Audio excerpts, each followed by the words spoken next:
Hello and good evening, everyone. Welcome to the Business of Property. I'm your host, Cheryl Leong from Property Development Australia. So, on the Business of Property, every week we interview superstar guests in the property development space that share their expertise, their deals, their stories to empower, build, and grow our community of property developers. So, hello to Facebook Land, LinkedIn, YouTube. Give me a shout out if you're here with us today, and please pop your comments in below. It's nice to know that people are out and about. So, actually, about 2 weeks ago, I posted on the community Facebook page, Property Development Australia, about an exciting milestone for our co-living project. And a lot of people reached out to ask if I could share some details. So I thought to invite our partner and project manager extraordinaire, Matthew White, to join me to answer some questions and to join us on the dance floor so he can give us some insights into the co-living space.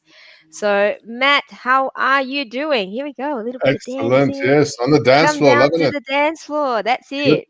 evening, Cheryl. Good to be here. Thank Absolutely you for having me. fantastic to have you here. We haven't had you here for a long time. Boom.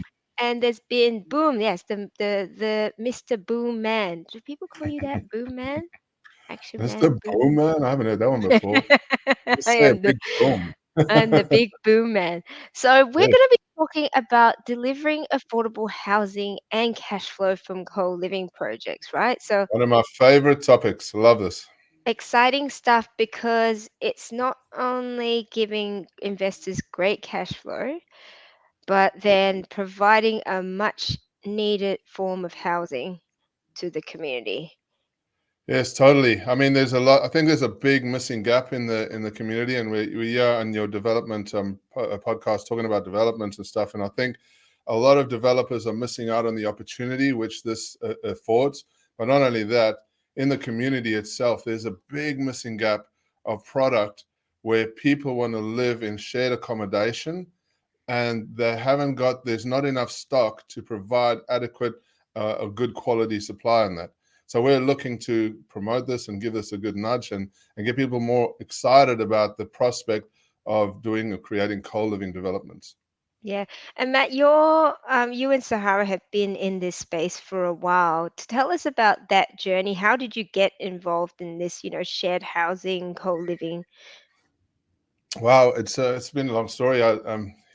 We got into shared housing. I suppose my journey starts back many years ago. I mean, as like most people, I've lived in shared accommodation. Many people have lived in shared accommodation.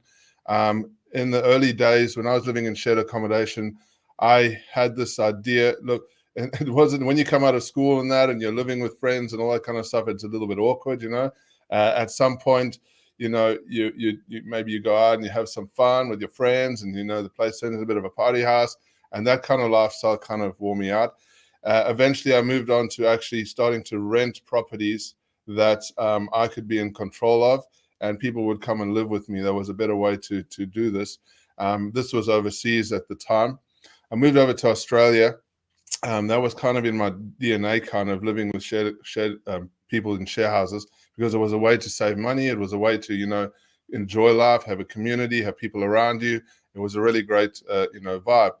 I met Sahara, and we kind of ended up. She was living in a share house at the time when I met her. Funny enough, she was living there to save money. She was on a property journey, buying property, that kind of stuff, which is really great. And we kind of connected and intrinsically moved into place and started renting out rooms. That was just a kind of natural progression for us, and it was great because we've got the story to tell that we haven't paid rent or mortgages ourselves for many years. I think I can't remember, right?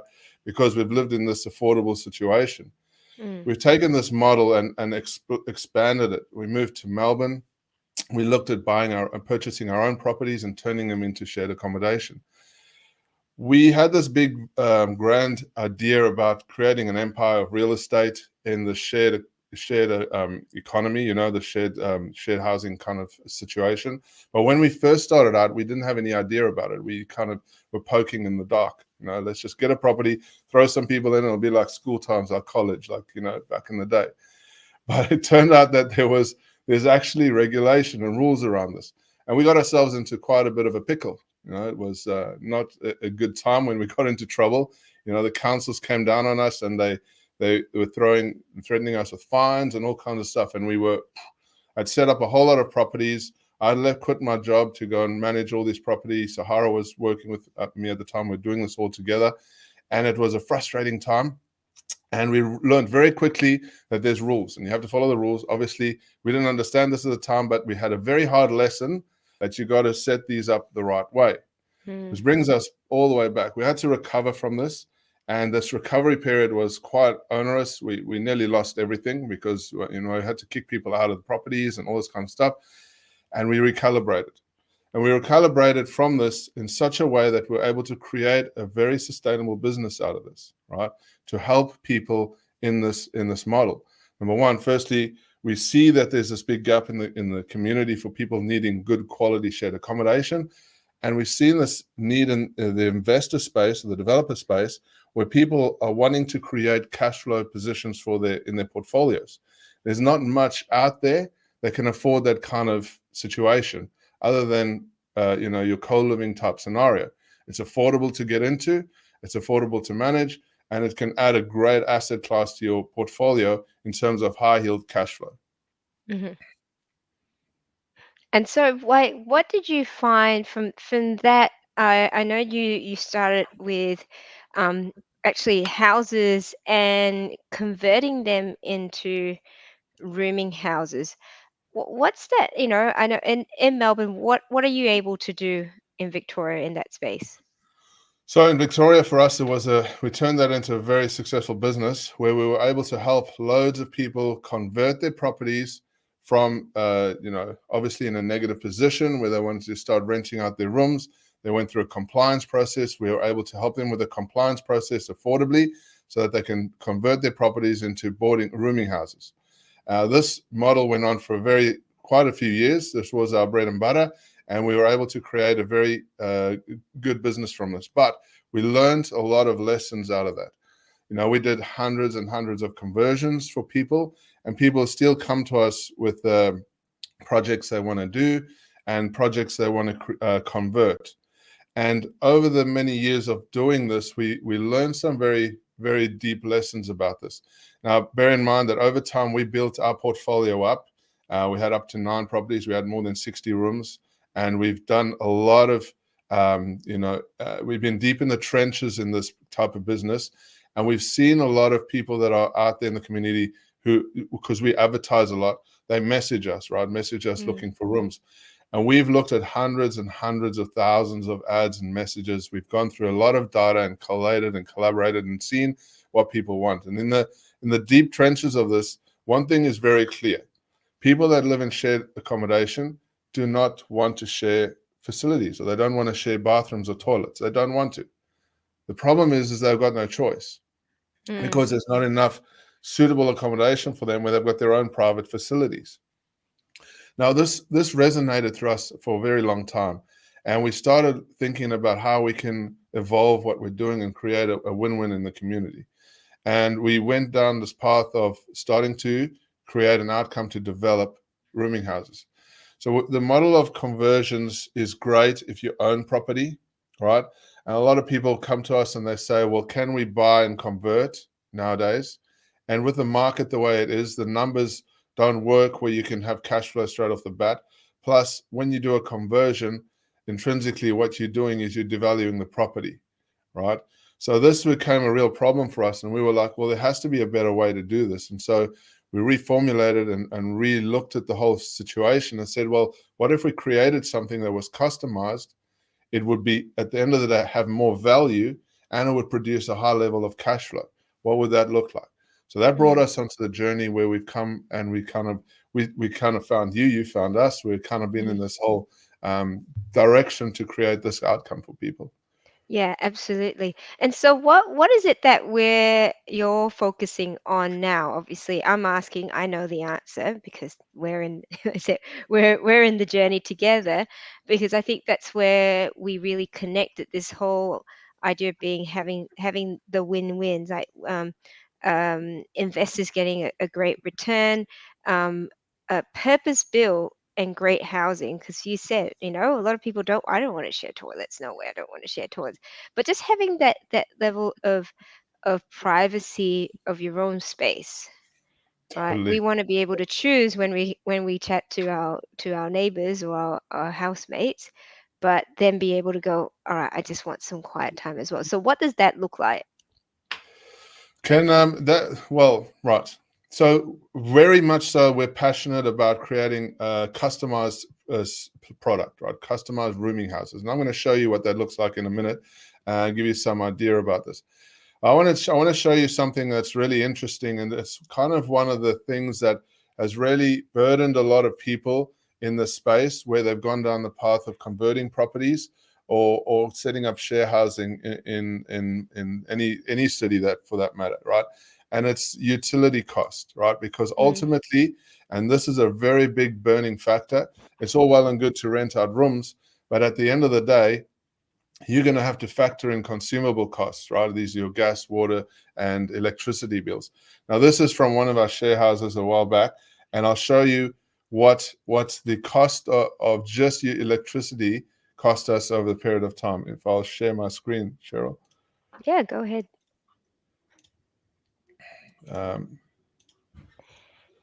So you can see here, this is a quarterly bill.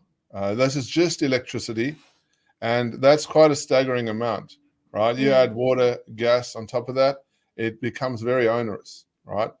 And this is one of the other problems that we found in the old model of doing shared accommodation, which was really frustrating to us. We had to figure out how we can rehash all this. So taking all these problems and issues aside, we reformulated a model, and I'll show you what it looks like. It's creating sustainable rooms, or rooms for people to rent, with all the facilities included in their room, right? A really nice, clean, presentable, homely type of feel where people can come with their bags, drop their bags off, and everything's there. Internet's included, utilities are paid for, all of this stuff. Well, the people that take on these properties, they pay for their own utilities. So there's not an additional utility cost or consumable cost. But look at that. That's a beautiful, homely type environment, simple kitchenette, they can prepare food. They can, they've got a TV to watch in their room. They've got a toilet ensuite. I'll show you a floor plan of what this looks like in a minute, but it's just beautiful, right? Now imagine a couple coming out of university, right? They haven't got a lot of money. They're just trying to get their step in life, right? They go out into the market looking for a place. They go look for a 1-bedroom apartment or a 2-bedroom apartment, whatever they're looking for, right? Whatever's available, because there's not a lot of stock. And so they go looking for a 1-bedroom apartment. Now they've got to buy white goods. They've got to go buy furniture. They've got to go buy utensils. They've got to buy all these things. They've got to pay for a deposit. They've got to lock themselves into 12 months. It's a lot of money, right? You can add up to 11, 12 grand, even more sometimes for Yeah. people, Yeah, you gotta be on Facebook Marketplace or Gumtree, organizing pickups of stuff, haggling for things, picking up Imagine. things. I've been there, like lugging around the fridge that ends up working for 3 months, and then You gotta go replace it again. and then you gotta get a new one. What do people get when they walk into these rooms? And I think that the TV itself just sells it. I know my husband would have just moved in just for the TV Exactly right. and moved in TV without is a me. convenience. This is the thing. At the end of the day, this is about giving people in this market share convenience, right? Convenience to know that they've got everything catered for. They've got a good, comfy, quality home. They've got fast internet. They've got a TV in their room. It's kind of like a hotel room, but it's for a longer stay, right? And so you want to make it as comfortable and for them to want to stay for a long period of time. So what they're getting is pretty much everything. They literally can bring their bags, drop their bags, unpack. That's it, right? They're in these places. Typically, there's shorter term rents, right? So the rents aren't onerous. You don't have to lock into 12 months rent if they don't want to, or depending how that's being managed.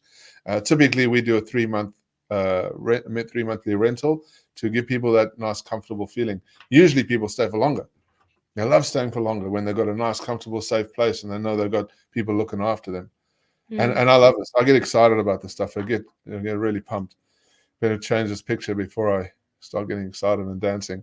And this is this is the project we're talking about tonight. This is a typical type of projects that we do. We do these in a certain way for multiple reasons. And one of the biggest reasons is a cost factor. The other reason is to keep, get the most value from the land. There's a whole list of things that are benefit or advantageous from doing the model that we work towards.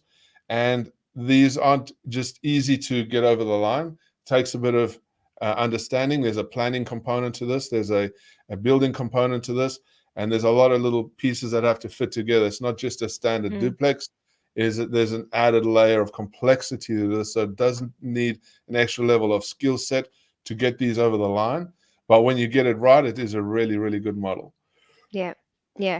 And this is what I really like about this is not only you're creating cash flow, but there's an equity uplift to it as well, because it is a development.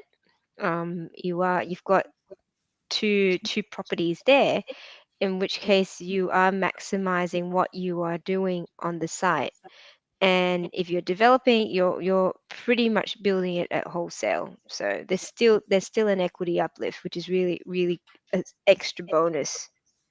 Yes, exactly. And how exciting is that? You're building in your own equity, plus you're getting this higher level of cash flow coming out of the property, right? And Mm, that cash flow, when you do it properly, can drive more equity in the project if you're smart about how you're driving that return, right? yeah, Um, absolutely. so is it okay if I show a floor plan of this? I don't know Yeah, if anyone absolutely. I think that's what everyone messaging, if would anyone wants to see a like to floor see. plan, I'm going to That, throw a like, floor plan up. cover your eyes if you don't want to see the bare floor plan. Yeah. This is the fun Uh, bit. So this that's is the the top fun bit. floor. So this is the top floor, guys. You'll see each of the rooms is really self-catered for. We've got en suites, we've got robes, we've got kitchenettes. Very, very, very awesome, and a really great way of creating an outcome for people who are Mm, renting rooms. You can see in this, yeah, we've actually, because of how we design our setup, oh, my thing's not working. Yeah, it's a bit slower. We got a 7.3 star rating, which is brilliant. On the other fantastic. side's got 7.9, which is really amazing because we've created a sustainable outcome in this as well. Let me zoom out. I'll go down bottom floor. Bottom floor, great design, disability access, bathroom down the bottom, and some other facilities and features. Really, really cool, really detailed, and this gives people the confidence, comfort that they're looking for, and all the facilities and amenities to make this convenient. So really, really exciting stuff. And And one of the things often get asked is, what's the situation with parking? How much parking do you need? good question. Um, Here we go. Look at that, all prepared and everything. So this is the site that we choose, and we look for very specific sites that have a very specific outcome because of the amenities and facilities that come into this. Now, in Victoria, we got two. We need to supply two parking spots for every 4 bedrooms, right? So the parking limits are pretty good, or the parking restrictions are very good, and we've got a good regulation around that. But two things I want to point out here. For instance, in this project, we're literally a stone's throw away from the train station. That's how we're selecting all our sites. We're looking for specific criteria. It has to fit a specific model, size, dimensions, and location is very, very important, very critical. And here, talking about parking, you'll see that down on this, and this is how we select a lot of our sites, is ensuring that there's plenty of parking on the street for people who want to park. Now, saying that, most people that live in shared accommodation don't have their own transport. Typically, they'll travel on public transport. Public transport is critical in terms of what we're creating. So we've thought about just about everything. A very quiet road, plenty of parking space.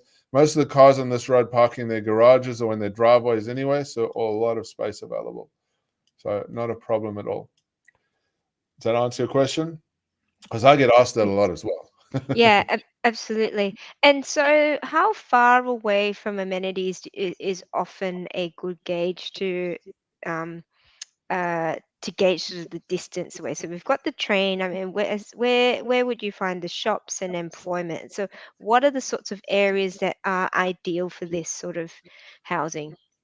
There's one driving factor for shared accommodation, right? One driving factor. And it doesn't matter what city you're in, the driving factor is the same. Everyone wants to live as close to the city as cheap as possible. That's the Mm, main driving factor. The problem is you've got to balance out as a developer where the cost of land weighs up to the value you're going to get for the rental income, right? So the closer you get to the city, the higher the rents you can charge, but also exponentially the higher the land value is going, right? mm, So we always teach this. This is part of what we educate people around. Is it's not so much about specific locations, as much as what it's trying to find that sweet spot, which is generally around bands in the city or major distribution hubs that can cater for the cost of the land balance weighing up to the cash flow that you're going to get out.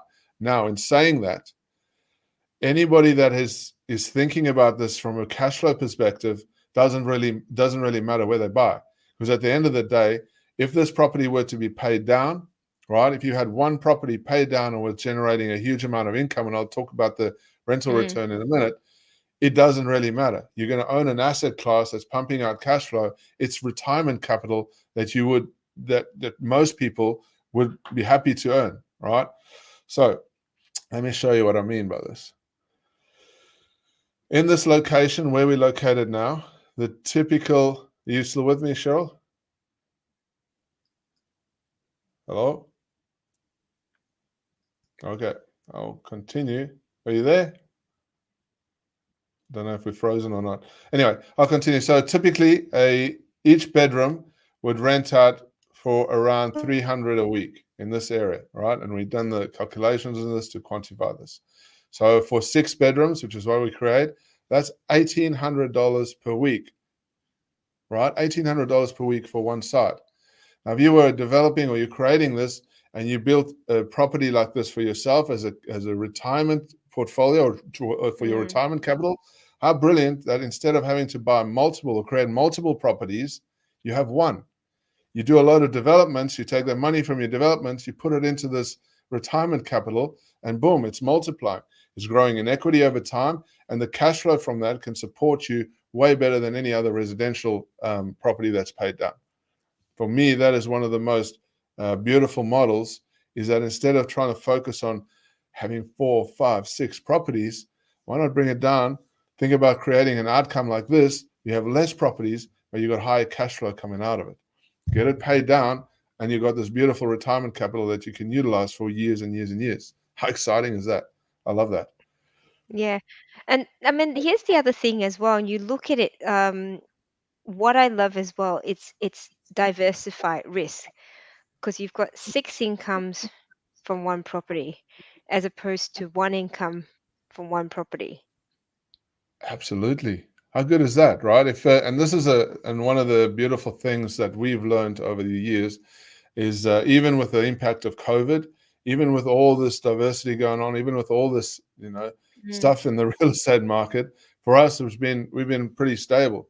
Yes, we've lost tenants, residents from the impact of COVID, but we were able to pretty quickly recover faster than a lot of other people that I've seen in the market.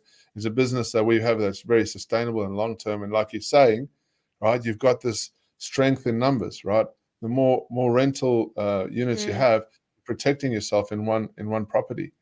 If three people were to leave, you still got 2 or 3 people paying down whatever you need to pay down or paying you money. But in no time that gets filled up again because there's a huge demand for it. And guess what? That demand's not going away because people need affordable accommodation now. In 5 years' time, 10 years' time, and 100 years' time, they're going to need affordable accommodation. So it's one of the better low risk outcomes that I found on the market ever. Hello?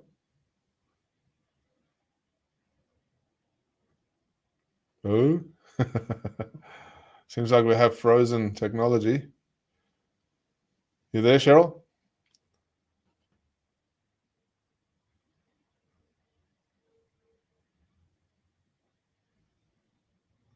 Let me stop sharing my screen.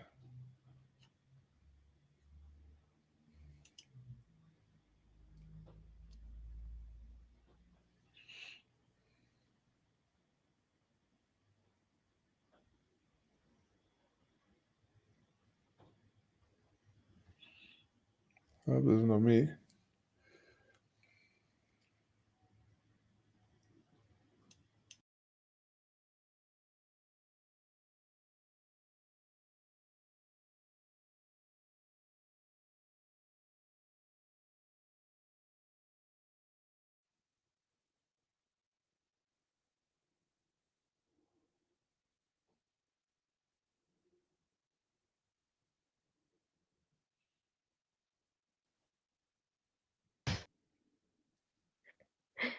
It was the Matt show.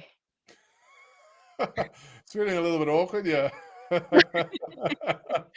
Sorry. just talking about awkward before. We don't need Cheryl. It's my Oh, show wow. now. I'm taking over. Sorry, Yeah, yeah. Sorry. that's Technology NBN. does that sometimes. Yeah, fun and games. That's NBN for you. Hello, sorry. Yes, we were talking about. We were getting so excited the internet couldn't handle it. We broke the internet. Story of my life. That's right. Happens All all right. the time at So Nora says, I love this concept. How do you manage social issues with renters? And this is a really interesting one. I think a lot of people have this idea that rooming houses or co-living is social housing. It's a very, very, very big misconception. We have a very specific demographic that we're focusing on, and it's kind of that urban professional, international travelers, international students, people that have got, standing and got good jobs, and they can provide for themselves and pay the rent. There is a level of low socio in this space, and it is something that can be catered for. There's no doubt there's demand for that as well. However, in the model that we have created, we're focused more on the urban professional. We feel that especially the young couples in this market are the transient young couples looking to get a foot in life Mm, are the ones that we're trying to cater for the most. And in this means there's and that plus the fact that we have good management in place helps to mitigate any risk or issues down the track, right? yeah. Management is probably a key issue to this whole context. Yeah, and I think, woman, let's talk about the numbers around this because I think that also helps with identifying. Um, I don't want to say a higher quality, but it's a different price point in terms of rent because you're finding, particularly in the capital cities, one bedroom apartments. I know in Sydney could be renting for $600-700 a week or so. Whereas if you are doing share housing, it might be, 180, 200 $200 a week. But we're sort of in the middle where it's three to 320, where it's purpose built, it's fully furnished, and you're catering to a certain mm, type of tenant. Am I allowed to use the word tenant? Sahara Residents, residents. That's it, yes. residents. Residents. Yes, no, that's right. And you get the lowest end of the scale, and you get a kind of the upper end of the scale. Mm, You like you say, quite rightly so. One bedroom apartments are, the prices can be astronomical. Yet they can also be affordable in certain areas. And people say, well, why wouldn't a couple just go and rent out a one bedroom apartment or a studio? And it comes back to this whole issue that we were just talking about as convenience. mm, If you We've done a lot of market research around this, and for the most part, and couples especially, would definitely pay or want to pay more money for a place where they can go live comfortably. They've got their own convenience, right? Their own shower, bathroom, toilet, and a kitchenette, over a place where they've got to share facilities with people any day of the mm. week. Singles are a bit more transient, they're a bit more fussy, but couples definitely want to pay that extra money for the convenience and for that extra bit of luxury. Yeah, absolutely. So what are we expecting in terms of how much this costs and this whole sort of setup costs, and how much can we expect in rental and expenses? Can we sort of have a high level dive into that? Yep, sorry, my camera's just had a little bit of a snooze. Must be boring it. It's it's so yeah, so higher level, right? So the the thing is, with the property prices the way they are, it becomes a little bit, you got to be on your game for this and Mm, understand the numbers. Now, we got this property at a really great price. We got it sub 800, which was really good at the time. It was just before the market was kind of mm, shooting up. So this property has been capitalized at a good price. Now, that's not to say that you can't get decent prices in a lot of outlying areas of the city. Melbourne, Sydney, Brisbane, Adelaide, all have great potential. Now, this was just sub 800. The build cost has come in around about 450 a side, 450, 460 a side. So do the math on that. It's about $1 million per side, give or take, on the total asset holding, right? So this will be subdivided, two separate titles on the block, and there'll be two separate owners in this instance, right? So if you take that and reverse engineer that, and you look at the rental return of $1,800 a week, right, and you've got to pay off a loan of, well, you're probably going to have a deposit in there, and you're paying off a loan of, say, 600,000-700,000. It's a really good outcome, right? Not mm. much can produce that kind of return, and you've got a really solid investment. Now, there's certain ways to set it up the right way. We always recommend that you have this as a commercial entity, because as a commercial, you can run a much better outcome with it, and you get a much better return on this. If you get your headspace around how that model works, it's a really excellent model, and you can drive a higher equity position because of that. Does that make Yeah. sense? Or you want me to go any deeper on the numbers? No, I think, and this is going to be obviously a case by case where you're located, how much the land is worth. Uh, rightly so. I think the land value for this has gone up probably about 100 grand from when we purchased it as well. So we were Totally. quite we were quite lucky in catching that cycle. Um, but again, we worked quite closely with the builder to create a good outcome in terms of the build prices. We got lots of quotes that ranged from I think the one 600, 700, about 800,000 per per side. side. Yeah, Yeah. per side. And so, it's not every builder understands this, and definitely because Matt's with his expertise was able to guide the builder as to the nuances of rooming, what's required, what the regulations are. Um, that it's created a really good outcome in that Yeah. regard. Totally. And, yes, thanks for that, Cheryl. And yes, there's a lot of complexity in this. We have a team that finds us the land. That's very important. And this is the thing, right? And we were talking about this earlier on. If you got a property like this and you were fixated on paying this property down, right? You did developments or you did renovation, whatever you're doing, Mm, mm, you're putting money into property like this. This is one of the most amazing retirement outcomes you could possibly create for yourself, right? You put everything into this, you've got it. And if you wanted to use equity down the track, you've got equity in the property, right? mm, You've got this pay mm. down, and it's paying you cash week after week after week. And guess what's going to happen? Over time, that rent's going to go up, and it's going to beat inflation. So imagine you're sitting on your little deck chair and you're retired, grandma, grandpa, and this property is just paying you money, right? You can live Yeah, off that. It was $1,800 a week now, and 5 years' time is going to be $2,000 a week, right? yeah, It's going to go yeah, up. What a beautiful yeah, investment opportunity. yeah. And I see often as well, people are fixed on the number of properties they want to purchase, Why? right? And you sort of go, well, it's more the numbers around that, because you can have 10 properties, but if they're negatively geared and they're not they're in not particularly great areas. Obviously, with 10 properties, you're hoping there's a level of diversification, but it should be around, okay, the capital growth and the income, because so many of us have been stuck in the negative gearing. That negative gearing. What's that? I was going to say the syndrome, but it's just been This is we've been syndrome. It's a sold. disease. It's a disease, like, we've been sold negative gearing, because you're like, you lose money and then you get it in tax, and it's like, oh, sounds great. What a Give me farce. some of that. Yeah, And then you sort of scary. go, I'm stuck because I'm negative geared and my serviceability only allows me so much. Whereas if you're creating, and again, this is where I think it's such a great model, like it allows you equity to build equity Of course.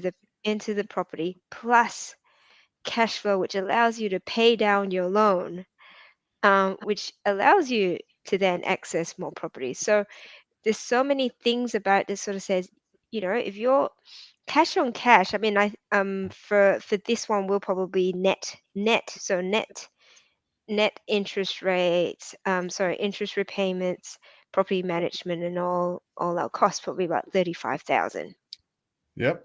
per Boom. Right. property. 35,000, right? For those of you who are thinking of exiting out your full-time work, if you're, say, on average, you might be earning, I don't know, whether it's 120, 150, or even less than that, whatever that goal might be, 100,000 a year, right? This is 35,000. How many of these do you need to exit your full-time job? Right? It's about three. Even So better than that. You only need one. If you pay one of these down, you can live off $1,800 a if you week. pay it off, but I'm saying that if you had a loan and you had to rely on cash flow, but that's the thing. This could be an extra side hustle thing that you go. I've got 3, 5, 10 rooming houses wherever it might be in Melbourne, Brisbane, and different states have different regulations. So be absolutely clear on that and make sure that you consult your state expert on that because it is different. But Yeah, these cash flow is king, absolutely. But ensuring that the fundamentals of that property is sound is going to be what absolutely. what you want to add to your portfolio, I right? had Is I that a speak boom? to That's a boom. Yeah, big boom. That's a boom. A boom. I get to speak to a lot of investors. I'm very fortunate in what we do, and we speak to people with big pockets. We speak to people with small pockets. I speak to people with one property. I speak to people with got 20 properties. I spoke to a guy the other day who had a whole heap of properties, and he's going on about his equity position. And I said to him, "Well, how much money are you getting from your property?" He said, "No, it's costing me a fortune." I'm like, "What Mm, good is that mhm, equity to you if you're not getting cash flow, if your property is not paying you money?" At the mm, end of the day, he's saying, "Well, I can sell down this, sell down that, sell down that." I'm like, hold on a minute. So you spend a lifetime building up your property portfolio only to degrade it so that you can live off that money, which you got to then pay tax on. Like, for me personally, I think that's a ridiculous notion, right? And also, if you have property and you want to pass it on to your children one day, how are you going to do that if you're degrading your property to survive or live off for the next 20, 30 years because you're retired at 60 and you're going to live till you're 90, 100, right? mm. There's 40 years of life you got to live. How are you going to Yeah. do that on equity? And you need to live on equity these days, you need about $4 million, $5 million just to live from time of 60 until if you live till 100, you need about $4 million. Except if you think about it, you reverse engineer it, you have a property that costs you $2 million or $1 million, you need one that's paying you money, you can live until the day you die with that cash flow, and you can pass that on to your children. Yes, How most awesome is people that? most people live until they die. Right? Most But people it's live until they die, yes. Right, but, it could but be what 40 sort of years. It life could is be it? 40 Yeah. years That's from it. You retirement. gotta be able to enjoy it. I'd love to have hear your comments and question about this. I know a lot of people are very, very interested. Um, Matt, and Sahara. Sahara, tell us a little bit. Sahara's not here because the other part of having a really successful portfolio of rooming houses is definitely the property management. Yep. And she is the queen of property management of co-living places, The homes, co-living queen. the Yes. co-living queen. So much better, so much more eloquently said than I. Um, Yes. what makes managing co-living so different to your standard vanilla four-bedroom house? I can feel Sahara's ears tweaking now when she's hearing you Yes, talking about her yes, and about that's right. management. And she'll come in to correct everything you've said. Correct. Yes, management is a tricky part of the business. It's the only way in order to sustain long-term outcome in this space, We all understand that there can be complexities with people living together. However, having a good, solid management process in place reduces that issue or that risk. And we spent many years, many conversations, many problems formulating a very tight management model. And that management model has evolved so much now that we have it super honed, super tweaked, and the people that we're bringing into our places are really fit. They really have good expectations. They understand what's happening, and the issues that we used to have many years ago have pretty much been totally eliminated because we've got such a tight management process, and that is very much thanks to Sahara's commitment and skill in creating that system. It's really been it's a pleasure to see these days how that process flows compared to how it was years ago when we were doing everything manually, Mm, with spreadsheets and running around with paperwork and mm, documents and stuff. mm. Now it's very streamlined, automated, sophisticated. We use technology a lot for what we're doing, and that's really the key to really good, sustainable, long-term rooming houses. Yeah, because you're treating it as a business. I mean, we're talking about the business of property. If you are building a portfolio or you're building a business around property, then you've got to look at the ways that you can systemize it to scale it, Yes. um, and so that you can also walk away from it or have someone else do the work as well. And this is one of the big reasons why we created the specific model that we're working with you, Cheryl, is because at the end of the day, you don't necessarily want to be locked into a specific type of management.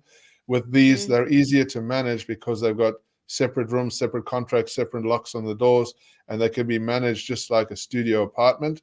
And agents are more open to doing that rather than trying to manage a share house type scenario. mm, That's really mm. another good benefit of this model. Yeah, fantastic. Matt, well, I did have some other questions, which I wanted to also address, I guess, some of the things for people to look out for, because it has been a big journey, a huge, huge learning curve in every aspect, because the things that people need to look out for is how to finance these sorts of properties. Also, valuation. Not every valuer understands rooming houses, so you need to find someone that does, or at least be able to have someone that's open to learning or understanding it. Um, and even then, that doesn't necessarily mean that you get the sort of outcome. So it's important that your funder understands the property, that your valuer is someone who has had experience in valuing rooming or co-living, and definitely having builder certifier and all of the above. It's such a unique space. Again, this is why it's not something that you should go into. um well, you need to go in eyes wide Without open, people but backing you up. without Yeah. the right people backing you up and leading you through the process. Let me ask you this question, Cheryl. Would you have done this property or this project by yourself? No, that's why we did this together. Well, yeah, exactly. So it's been giving you how do you feel after going through this, seeing all the complexities that we worked through, and working with us? I'll be honest, because as you know, I've got my own business as well. Location wise, I can't be there.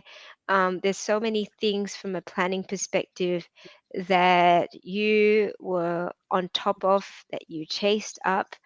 um Being the scary man that you are, you got things done. You are not the scary man. But being someone who is very much results driven, it was always about ensuring that people were there was a level of urgency, that people would look at take our matter with, whether it was with planning. And there were times that they said it was going to take weeks, but you managed to turn it around within a week. We won't tell people about the horse heads that you left on cars, but we got results. And so if I had to do it myself, I don't think we would have achieved it in the level of speed. Secondly, I would have had no idea from a planning perspective, and it would have cost us a lot more. And um, I think there would have been so many mistakes along the way. Now that you've been through the process, what does your skill level feel like now, learning all the stuff that you've learned going through this? Oh, absolutely. From it's been like this. I can't even say, but there's still things that I mean we're still learning along the way. And we're just about to start construction, as you know, and there'll still be things that will come up. But Yeah, that's the nature of development in general. But I love that it is something that's so unique, and is yes, something that I totally. can't wait when it's done to show our community, like, that these places will be brand new, they'll be furnished beautifully. I mean, you'll want to move into them yourself. Um, Even as a holiday, like a weekend for people with kids, you probably want to check into one of these just so you can get away from your children. Or maybe that's Maybe just there's me. a business model for you. That's it. That's it for all the But parents that want to. going back to that, it is important to work with people that have got the skill level to Mm, do this type of scenario, and then learn from that experience, learn from it, mm, and you can grow from it, and you can see how you can change this into something that's really viable for you as a sustainable real estate investment opportunity. yeah, yeah.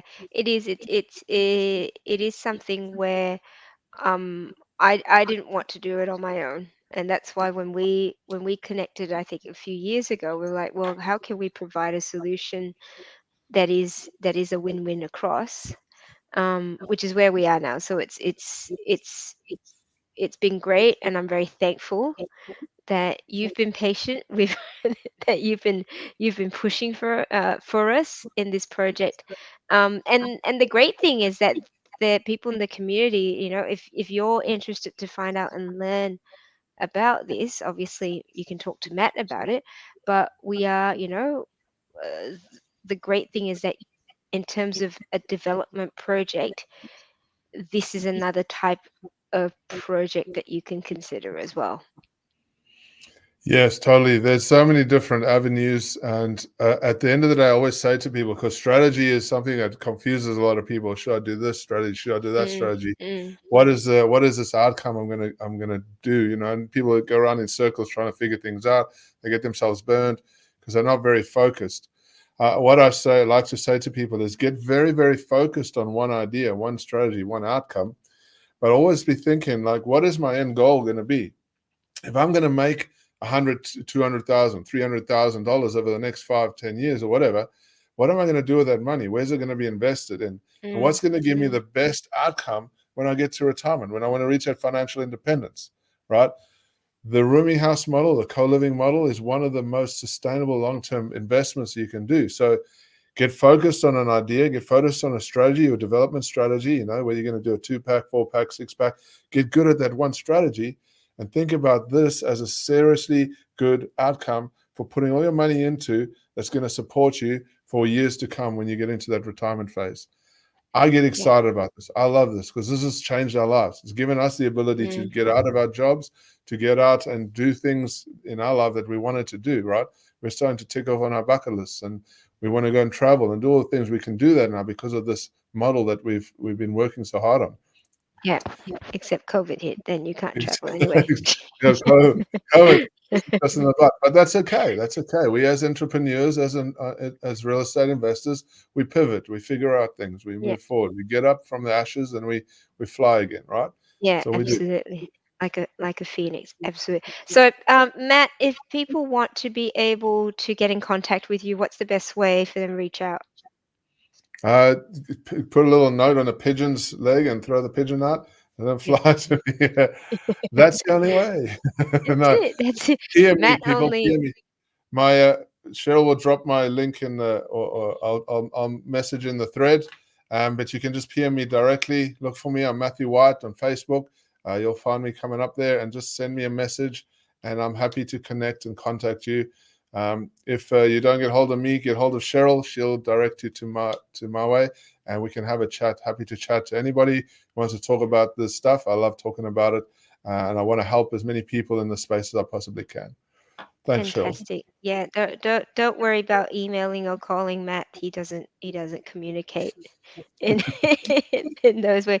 Send him a Facebook message directly. That's the easiest way to get to him. Thank you, Matt. Thank you so much for being on this call with me, sharing our journey, your journey as well. And again, everyone that's asked about sort of our project and all, definitely have a chat to Matt if that's the type of product you're looking for, the type of investment.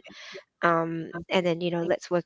You can work out a strategy for you as well. So excellent. Well, I think that's the wrap for the evening. Thank you for joining us this week on the Business of Property. Make sure you visit our YouTube channel for our past sessions of the Business of Property. I'd appreciate if you found it valuable. Subscribe to our channel. If you like the show, hit the like button. So until next week, take care, goodbye, and see you again. Ciao, ciao. Good night.